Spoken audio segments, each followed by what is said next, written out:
नमस्कार, आप देख रहे हैं जनसंवाद 24x7। जिला गाजियाबाद के लोनी क्षेत्र में एक महान हस्ती का आगमन हुआ। वह हस्ती जिन्होंने बहुत सी फिल्मों में अहम रोल अदा किया है। शक्तिमान जैसे धारावाहिक में उन्होंने किरदार निभाया है। हम बात करेंगे राकेश राजपूत की। राकेश राजपूत जिन्होंने सन्नी देओल के साथ बहुत सी फिल्मों में काम किया है। उनका आगमन डीएलएफ अंकुर बिहार में हुआ। हालांकि डीएलएफ अंकुर बिहार में वह पहले भी आते जाते रहे हैं। यहाँ पर रियल एस्टेट के कारोबार में उनकी हिस्सेदारी थी। जिस तरह डीएलएफ अंकुर बिहार में उन्होंने कुछ बिल्डिंगों का निर्माण किया, उनको बनाकर उन परिवारों को देने का कार्य किया जो किराए पर रहते थे। बहुत से लोगों ने यह सपना देखा कि किराए के मकान में रहने वालों को अपना मकान दिया जाए। उस सपने को साकार किया राकेश राजपूत ने। राकेश राजपूत कल एक ऑफिस का उद्घाटन करने आए थे। यहाँ रीगल ग्रुप जिन्होंने अपना ऑफिस डीएलएफ अंकुर बिहार के MM 58 पर बनाया है, रीगल ग्रुप के डायरेक्टरों का भी यही सपना है। जो परिवार किराए के मकान में रहते हैं उनको अपना मकान दिया जाए आसान किस्तों पर। वह किस्तें 6,000 से लेके 10,000 के बीच रहेंगी, ऐसा कथन रीगल ग्रुप के डायरेक्टरों द्वारा कहा गया। इसी ऑफिस का उद्घाटन करने राकेश राजपूत और चौधरी जगत सिंह जो एक समाज सेवी हैं वह आए हुए थे। क्या कहा उन्होंने जनसंवाद से, देखिए हमारी विशेष कवरेज में। अभी हम पहुंचे हुए लोनी नगर पालिका के वार्ड नंबर 33 में। वार्ड नंबर 33 की जिस जगह पर हम खड़े हुए MM रोड है, यहाँ पर क्षेत्र के सम्मानित व्यक्ति द्वारा एक बहुत ही सुंदर ऑफिस का दफ्तर का उद्घाटन किया गया। ये प्रॉपर्टी से संबंधित दफ्तर है जहाँ रीगल ग्रुप इस कंपनी को नाम दिया गया है।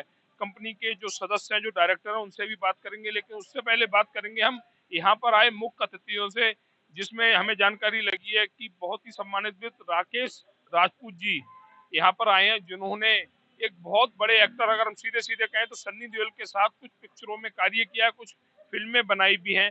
अंदर चलते हैं, मुख्य अतिथि से बात करते हैं जो आज यहाँ पर जिन्होंने आकर यहाँ पर इस दफ्तर का उद्घाटन किया, यहाँ रिबन काटा। रीगल ग्रुप दफ्तर का उद्घाटन करने आए बहुत ही सम्मानीय सदस्य, हम बात करेंगे राकेश राजपूत जी से, जिन्होंने एक बहुत ही सुपरस्टार के साथ कुछ पिक्चरें बनाई भी हैं, कार्य भी किया है। सर, आज रीगल ग्रुप के ऑफिस के उद्घाटन के लिए आपका डीएलएफ आगमन हुआ, क्या कहेंगे रीगल ग्रुप के डायरेक्टरों के लिए और आज की अपनी उपस्थिति के लिए? देखिए, सबसे पहले तो आप सबके चैनलों के माध्यम से जो जनता मुझे देख रही है और मेरे बगल में बैठे हैं मेरे बड़े भाई चौधरी साहब, जिनकी वजह से मैं आप सबसे रूबरू हो रहा हूँ। जैसा कि आप देख रहे हैं कि आज इतनी व्यस्तता है, हर व्यक्ति अपने अपने फील्ड में रोजी रोटी के लिए इतना व्यस्त है, और उसी दिशा में आप देखेंगे तो ये जो ग्रुप है ये ऐसा कार्य कर रहा है जिसकी शब्दों में मैं कैसे तारीफ करूं। मैं ये सोच रहा था काफी देर से, क्योंकि गरीब आज रोजी रोटी के लिए भटक रहा है और ये एक इतना महत्वपूर्ण कार्य कर रहे हैं। ये गरीब आदमी को छत देने का काम कर रहे हैं। तो मेरे दिल की गहराइयों से पहले तो इस ग्रुप को बहुत बहुत शुभकामनाएं कि आप ऐसा कार्य कर रहे हैं जो सरकार भी आज पूरे नहीं कर पा रही है। लेकिन आज कुछ समाज सेवी, कुछ बिल्डर, कुछ ग्रुप ऐसे हैं जो गरीबों की मदद कर रहे हैं, जो किराए पे रह रहे हैं, उन्हें किराएदार से मकान मालिक बनाने के लिए इन्होंने एक ऐसी संस्था, एक ग्रुप खोला है। मैं इनको दिल से शुभकामनाएं देता हूं। और जैसा आपने कहा, मैं एक कलाकार भी हूं। मैं आप सबको बता दूं कि मैं एक 95 में मिस्टर दिल्ली रहा बॉडी बिल्डिंग में। सबसे पहले तो मैं स्पोर्ट्समैन हूं, और जब मैं मिस्टर दिल्ली चुना गया उसके बाद मैं फिल्मों में गया। पहली फिल्म थी मेरी अर्जुन पंडित, फर्ज, माँ तुझे सलाम, किस्मत, जल्लाद, बिग ब्रदर, इंडियन, और बच्चों का चहेता सीरियल आता था एक शक्तिमान 98 में, सन 2000 में। मुझे लगता है काफी लोगों ने देखा होगा। उसमें दो ही कैरेक्टर फेमस हुआ करते थे, एक शक्तिमान मुकेश खन्ना जी और एक डॉक्टर जयकाल। और डॉक्टर जयकाल का एक डायलॉग बहुत फेमस हुआ करता था, कालों का काल, जी हाँ मैं हूँ डॉक्टर जयकाल, अंधेरा छाएगा डॉक्टर जयकाल आएगा, अंधेरा कायम रहे। ये डायलॉग आपके भाई लोधी राकेश राजपूत ने कुछ एपिसोड मैंने निभाए थे जो बहुत पॉपुलर हुआ था। और आजकल आप देखते हैं कि सच्ची घटनाओं पर आधारित एक सीरियल आता है सावधान इंडिया, उसमें भी मैं इंस्पेक्टर बन के आता हूँ।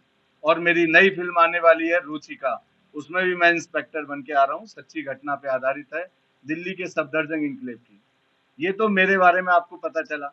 और मैं बताऊं कि मैं स्पोर्ट्स कोटे से ही 10 साल भारत सरकार में अधिकारी रहा। डॉक्टर मनमोहन सिंह जी की सरकार में मैं होम मिनिस्ट्री में रहा, लेबर मिनिस्ट्री में रहा, स्पोर्ट्स मिनिस्ट्री में रहा, कम्युनिकेशन आईटी मिनिस्ट्री में रहा। वहां से मैं समझा और जाना कि शासन प्रशासन कैसे चलता है।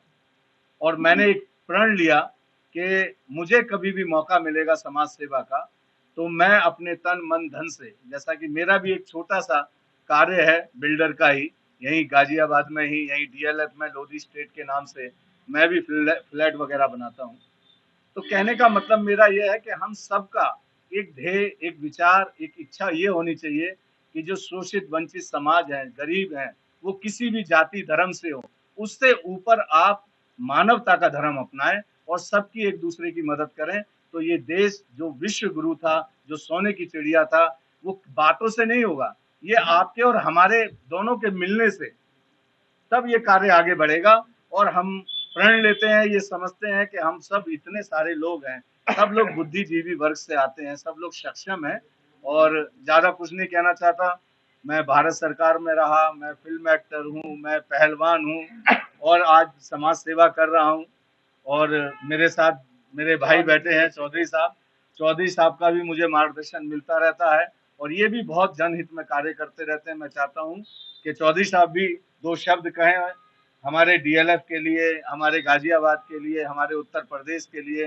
आप देखते हैं चौधरी साहब के स्पोर्ट्स के अंदर, पहलवानी के अंदर देखेंगे आप तो ज्यादा बढ़ चढ़ के हरियाणा, और हरियाणा से ज्यादा स्पोर्ट्समैन निकलते हैं।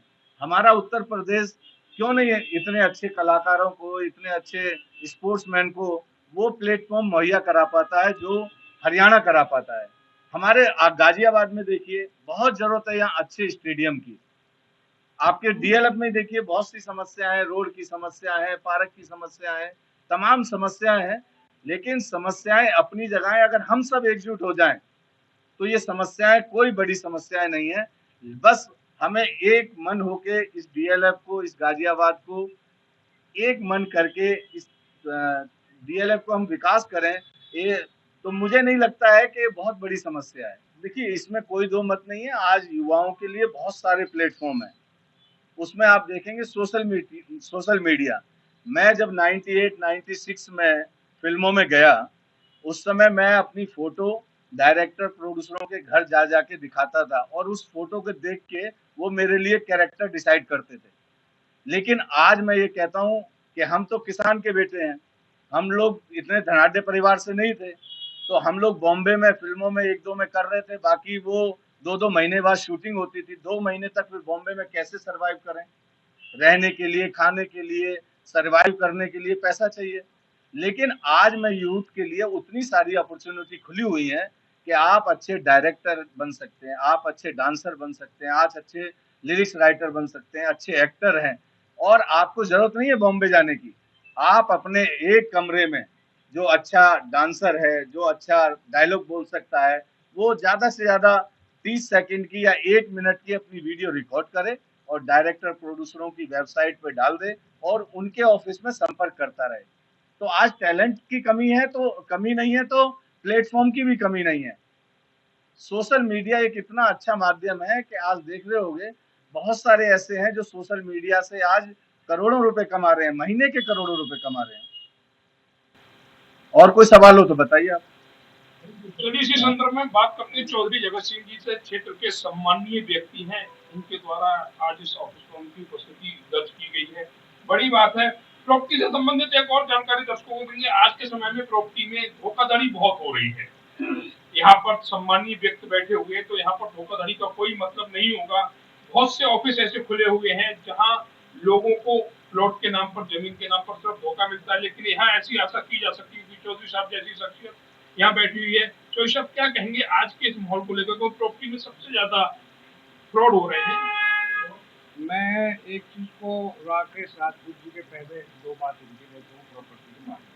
वो तो सेकेंडरी में और ये प्रॉपर्टी का खाली आपके क्षेत्र में नहीं हो रहा है, ये तो वर्ल्ड वाइड है, या हिंदुस्तान में तो ज़्यादा है। अब जो मैं आपको बता रहा हूँ, पहली बात तो सबसे पहले हमको तो हमारे मुल्क में माननीय राष्ट्रीय अभिनेता हैं और मेरा सौभाग्य है कि मैंने अनुरोध किया इन्होंने उनसे और इन्होंने इसलिए स्वीकार कर दिया कि मैं इनके साथ इनका काम में देखा था जब ये वहाँ स्पोर्ट्स मिनिस्टर में थे। आज अगर हमारे यहाँ मेडल आ रहे हैं तो मेडलों का कारण है कि हमारे राकेश राजपूत जी ने रात को 12-12 बजे तक बैठ करके और उन युवाओं के लिए जो सुविधाएं चाहिए होती थी उन्होंने उपलब्ध करवाई। फिर इनको सौंप दिया गया यहाँ पे सब मंत्रालय। इन्होंने एज एथलीट और पहलवान होते हुए भी उस डिपार्टमेंट को इतना अच्छे से संभाल लिया, बहुत अच्छे से। और सबसे बड़ी सौभाग्य की बात है कि राकेश राजपूत जी का अपना परिचय नहीं है, इनका परिचय है माननीय हमारे कल्याण सिंह जी के परिवार से, जब मुख्यमंत्री थे और जो प्रवक्ता, और इन्होंने उस लेगेसी जी को, माननीय कल्याण सिंह जी की लेगेसी को आगे बढ़ाया है।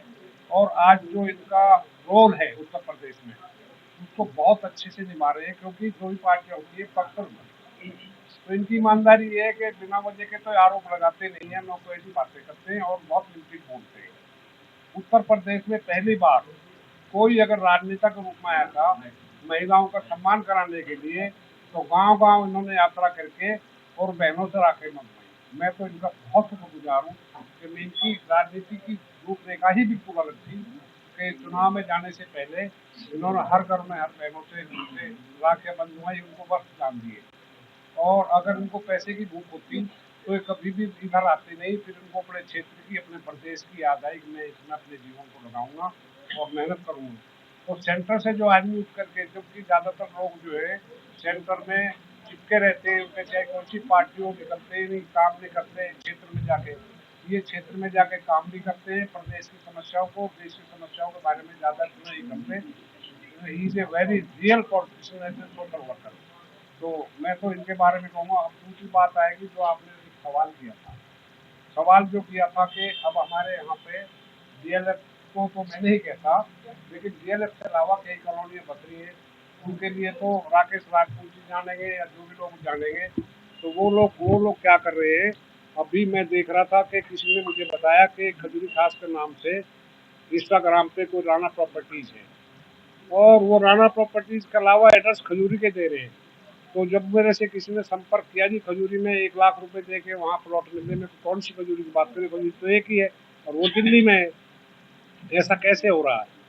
तो कहने के जी वहाँ पे कुछ ऐसा चल रहा है, यहाँ पे मोस्टली कोई राणा है और राणा तो हमारे यहाँ पे जो गाबी में रांगड़ थे वो उन लोगों ने यहाँ का जमीनें ली। तो आप कंफ्यूज कर रहे हैं लोगों को, राणा मलिक इस टाइप का नाम रख रहे हैं। तो वो लोग हैं वो समझ लेते चलो कि राणा है हमारे यहाँ के में 1 लाख रुपया दो और 50 गज का प्लॉट लेके मकान बनाओ। ऐसा कहीं हो भी नहीं सकता। यहाँ तो 1 लाख रुपए गज की जमीन का रेट है, तो कैसे आपको 1 लाख में 50 गज। तो ये शासन को देखना चाहिए।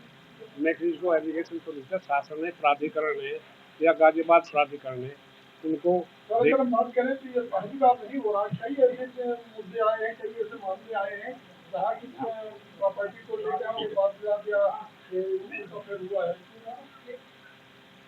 प्रॉपर्टी की उलटफेर में तो अब मैं कहूँगा तो एक राजनीतिक रूप हो जाएगा, मैं वो नहीं कहना चाहता, लेकिन प्रशासनिक तौर पर इसमें मिली भगत ज़्यादा है और प्रशासन को देखने की जिम्मेदारी है सरकार की, कोई भी सरकार हो। जो सरकार अगर प्रशासन को देखेगी, अब लोग जिनके जो ठगे जाते हैं वो शिकायत करने हैं, उनकी शिकायत भी नहीं सुनते।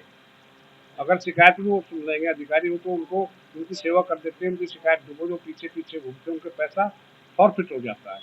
सपोज करो किसी ने 2 लाख रुपए ले दिया, बाकी किस्त नहीं जा रही उसकी 2-4 महीने, वो गरीब आदमी जैसे तैसे मांग टांग के कर रहा है और फिर उसके बाद में वो आदमी उसके पास जाता तो दबंगई से वो लोग धमका के भगा देते हैं या कह देते तुम्हारा कुछ नहीं भागो।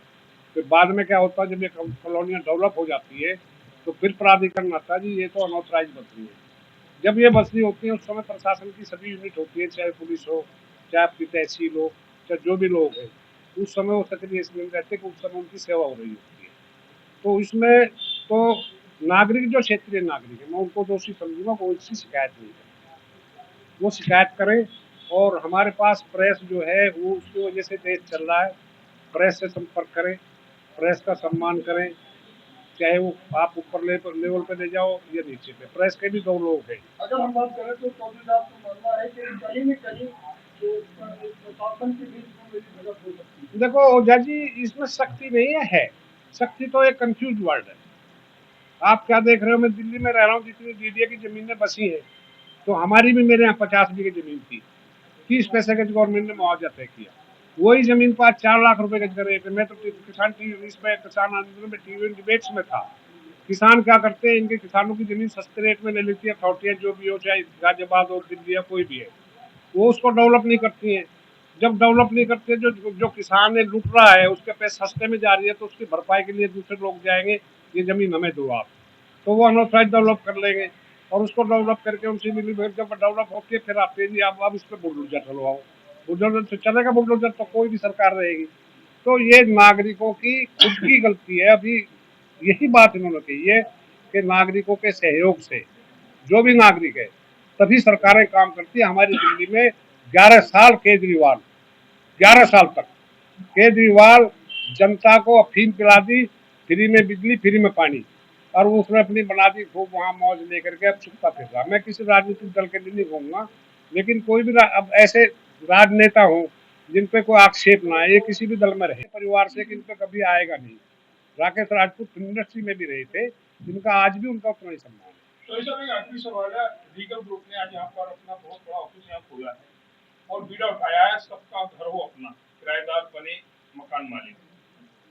हम रीगल ग्रुप के लिए आप क्या कहेंगे जिन्होंने इतना बड़ा बीड़ा उठाया है? देखो, मैं रीगल ग्रुप की के लिए स्पेशली इतने बड़े अभिनेता को राष्ट्रीय स्तर के, ये तो मंत्री रूप में कहो कि मंत्रालयों में काम किया है, ये कोई पार्टी वर्कर नहीं है, और बहुत बड़े लेवल में उसको डिस्क्राइब करूंगा तो आधा घंटा से नहीं जाएगा। ये रीगल ग्रुप जो है, मुझे इस रीगल ग्रुप का अनुभव है कि जो इसमें काम कर रहे हैं लोग, वो निहायत ईमानदार हैं और लोगों को वो लोन भी दिलवाएंगे, पेपर्स भी देखेंगे और उनको सही देंगे। इसलिए मैं इनको इनके चरित्र पे वो आक्षेप बाद में ना आए, मैंने इन्वाइट किया, आ जाओ आगे। तो हम उम्मीद करते हैं आप सब लोग भी शायद इसी वजह से ग्रुप के लिए आए हो, रिपोर्टिंग करने का आपको अच्छा लगा होगा, ये लोग ठीक है। बाकी कुछ तो है हाँ उल्टा सीधा, उसके लिए मैं किसी के लिए आक्षेप नहीं करता। बहुत बहुत थैंक यू।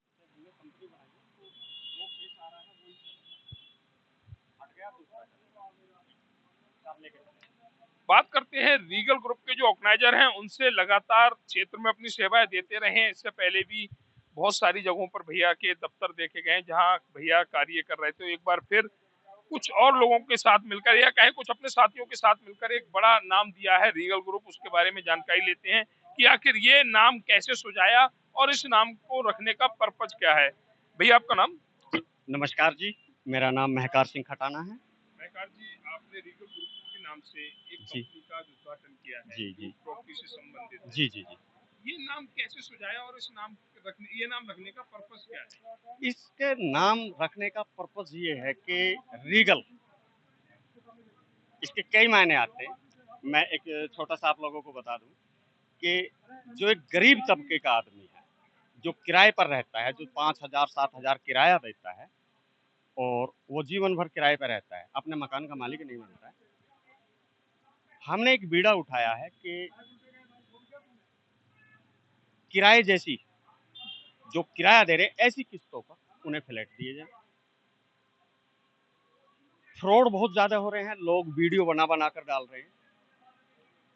मेरा मोटिव ये है, मेरी कंपनी का जो मोटिव है, जो हमने कंपनी बनाई है, ग्रुप बनाया है, कोई भी पार्टी आएगी, पहले मैं उसके पेपर चेक करूँगा कि लोन होगा या नहीं होगा। बैंकों द्वारा लोन किया जाएगा। अगर उनका लोन होता है तो मैं मात्र 11,000 रुपए टोकन मनी लूँगा, मिनिमम अमाउंट। मिनिमम। लोन उनका हो जाएगा, रजिस्ट्री पे पेमेंट लूँगा, अदरवाइज़ लोन नहीं होता तो वो 11,000 भी मैं उनके वापस करूँगा।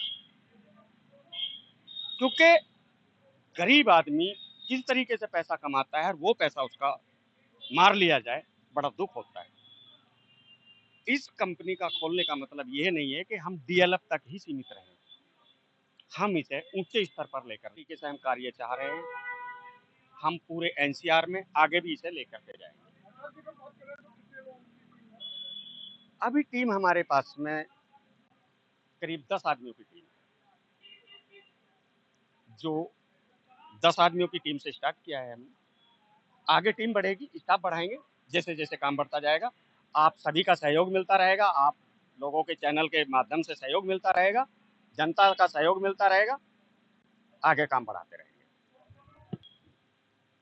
तो भैया ने रीगल ग्रुप का मतलब हमें समझाया, अच्छी सोच उच्च विचार, हम यही कह सकते हैं, क्योंकि आज माँ शैलपुत्री के पूजन का पहला दिन है और भैया के इतने सुंदर विचारों को यही नाम दिया जा सकता है कि अच्छी सोच और उच्च विचार। गरीब आदमियों का कोई नुकसान नहीं होगा। जो परिवार भैया से जुड़ेंगे, इस ग्रुप में आएंगे, वह अपने आप को सुरक्षित देख पाएंगे और एक अच्छी प्रॉपर्टी के मालिक आने वाले समय में बन जाएंगे। ऐसे भैया के सहारे ऐसे और भी ग्रुपों का उद्घाटन हो, हमारी यही भगवान से प्रार्थना। अगर जनसंवाद की खबर आपको लगती है अच्छी और सच्ची, तो हमारे चैनल को लाइक और सब्सक्राइब करें, बेल आइकन बटन को प्रेस करना ना भूलें, जिससे कि हमारे और आपके बीच की दूरी कम हो, हम हमेशा आपके साथ अपडेट रहें।